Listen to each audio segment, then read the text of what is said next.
এইবারে কোশ্চেন একটু হার্ড ছিল অনেক। প্রশ্নের মান খুব ভালো ছিল, স্ট্যান্ডার্ড ছিল, না কঠিন না কম। এমসিকিউ পার্টটা হার্ড ছিল।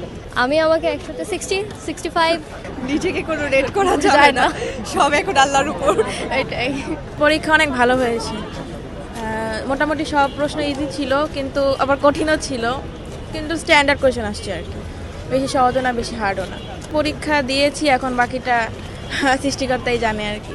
হ্যাঁ, প্রশ্নের মান খুব ভালো ছিল, স্ট্যান্ডার্ড ছিল, না কঠিন না কম। আসলে এখানে তো টাইম ম্যানেজমেন্টের ব্যাপার থাকে, আগের থেকে যদি টাইম ম্যানেজমেন্ট করা যায় তাহলে এটা পসিবল হবে। আমি আশা করি, আমি কোনো কিছু আশা করি না, আমি দিয়েছি নিজের বেস্টটা, এবার হইলে হবে, না হলে না হবে। হচ্ছে এমসিকিউ পার্টটা হার্ড ছিল, আর হচ্ছে লাইক রিটেন পার্টটা মোটামুটি বলবো ইজি ছিল।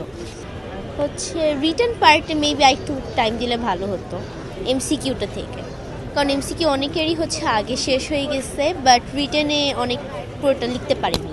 অবশ্যই ডিওর এক্সাম, এটা তো হার্ড আসবে, এটা হচ্ছে লাইক সবারই জানা, বাট কোয়েশ্চেন আমার মতে হার্ডই আসছে। সেই আর কি বলতে পড়তে বসো না কেন, পড়তে বসো না কেন, তো সেইটা থেকে আর কি মানে সে হচ্ছে আমাকে টাইম লিমিট করে দিচ্ছে যে এই সময় হচ্ছে তোমার লাইক পড়া লাগবে, তো আমি আমার আম্মুকেই হচ্ছে থ্যাংক বলবো আর কি। প্রশ্নের মান হ্যাঁ স্ট্যান্ডার্ড ছিল, একটু হার্ড ছিল, যেন হচ্ছে পজিশন ওভাবে স্ট্যান্ডার্ড ছিল। প্রিপারেশন এখন মার্কসের উপর ডিপেন্ড করো, নেগেটিভ মার্কিং আছে, সো হ্যাঁ দেখা যাক কী হয়।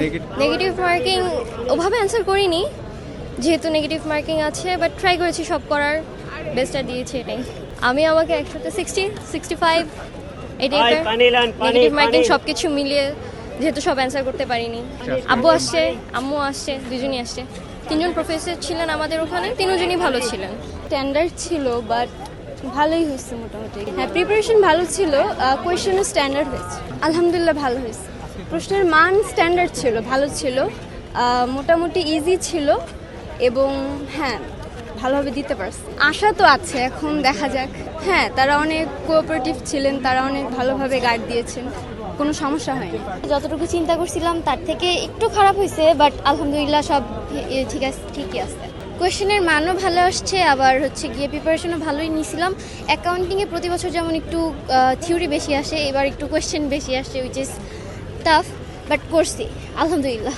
6-7 ঘন্টা তো এমনিতেই সবাই পড়ে, ওই হিসাবে ওইভাবেই দৈনিক একটু বেশি পড়া হয়েছে, বাট অত বেশিও না। তো ওইটা বলতে পারতেছি না, কারণ এটা আনপ্রেডিক্টেবল, যে এটা ভাগ্যের উপরে, ওইরকমভাবে ঠিকভাবে বলতে পারতেছি না। আশা 70-এর উপরে ইনশাল্লাহ, এখন জানার ব্যাপার। আমার কোনো টেনশন হয় নাই, সত্যি। অনেকের আছে মানে অনেক টেনশন হয়, অনেক নার্ভাস থাকে, বাট আমার কোনো টেনশন হয় নাই। বাট যখন মানে আমি হাতও কাঁপে নাই, যখন প্রশ্ন পাইছি তখন আমার কোনো মানে টেনশন হয় নাই। প্রশ্ন তো এমসিকিউ পার্ট ইজি আসছে, বাট রিটেনটা একটু হার্ড, মেইনলি অ্যাকাউন্টিংটা এটা একটু হার্ড আসছিল, তো সমস্যা রিটেনেই হয়েছে। না, আমার টাইম ম্যানেজমেন্টে কোনো সমস্যা হয় নাই, বাট আমি লিখতেই পারি নাই, রিটেনটা অনেক হার্ড আসছে। পড়াশোনা বলতে পড়াশোনার কত মানে যখন মন চাইছে পড়ছি পড়াশোনা, যখন মানে আমি পড়তে পড়তে ঘুমাই গেছি, তো হাইস্ট গেলে 24 ঘন্টায় কত 4-5 ঘন্টা পড়ছি আমি। ডিপেন্ড অন লাক, আমি কিছু জানি না, আমি কিছু জানি না, আল্লাহ ভরসা।